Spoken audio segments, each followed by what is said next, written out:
Money laundering मामले में आरोपी आम आदमी पार्टी के नेता और पूर्व मंत्री सत्येंद्र जैन की जमानत पर सुनवाई मंगलवार को भी जारी रहेगी।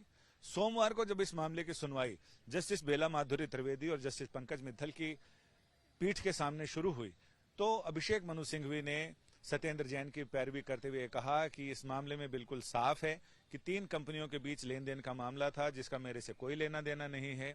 उन्होंने ये भी कहा कि वैभव जैन और अंकुश जैन सिर्फ हमारा कोई रिश्ता नहीं है, कोई नाता नहीं है, सिर्फ हम एक सरनेम शेयर कर रहे हैं।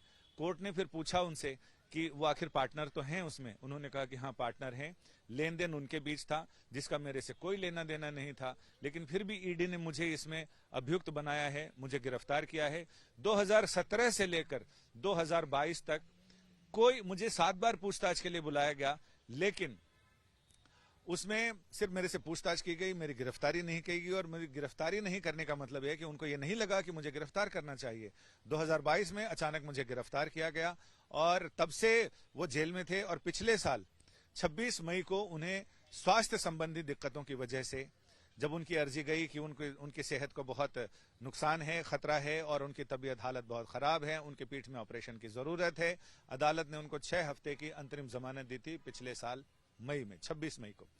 तब से अब तक सत्येंद्र जैन अंतरिम जमानत पर हैं और आज की सुनवाई के दौरान भी कोर्ट ने साफ कर दिया है कि अगले आदेश तक सत्येंद्र जैन अंतरिम जमानत पर रहेंगे। उनकी अर्जी पर कल भी सुनवाई होगी, यानी अभिषेक मनु सिंघवी उनकी तरफ से पैरवी करते रहेंगे।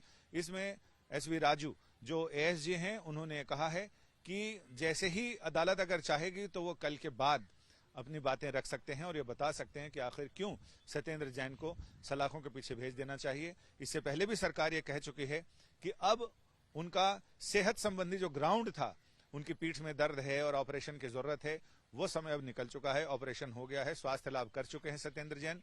लिहाजा कानून की निगाह में चाहे आप मंत्री हो या किसी संतरी हो, आप बराबर हैं। आम आदमी से लेकर नेता और बड़े अधिकारी तक कानून की निगाह में सारे बराबर हैं। इसलिए आम नागरिक की तरह उन्हें अब सलाखों के पीछे भेज दिया जाना चाहिए, क्योंकि जिस मामले की जांच चल रही है और भी अभी उनका जमानत पर बाहर आना और आम लोगों से घुलना मिलना, और एक अभी तक अंतरिम जमानत है जो कई शर्तों के साथ है।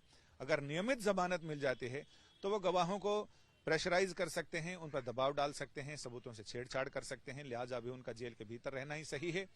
तो ऐसे में सत्येंद्र जैन चाहते हैं कि उन्हें उनकी अंतरिम जमानत को नियमित जमानत के रूप में परिणत कर दिया जाए और उन्हें जब सुनवाई होगी, जब कोर्ट जांच एजेंसी को जरूरत होगी, वो जांच में सहयोग करने को तैयार है।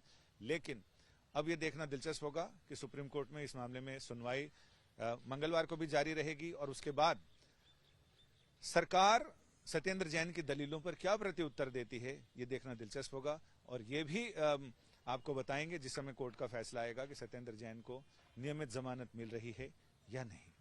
कैमरामैन सचदेवा के साथ संजय शर्मा।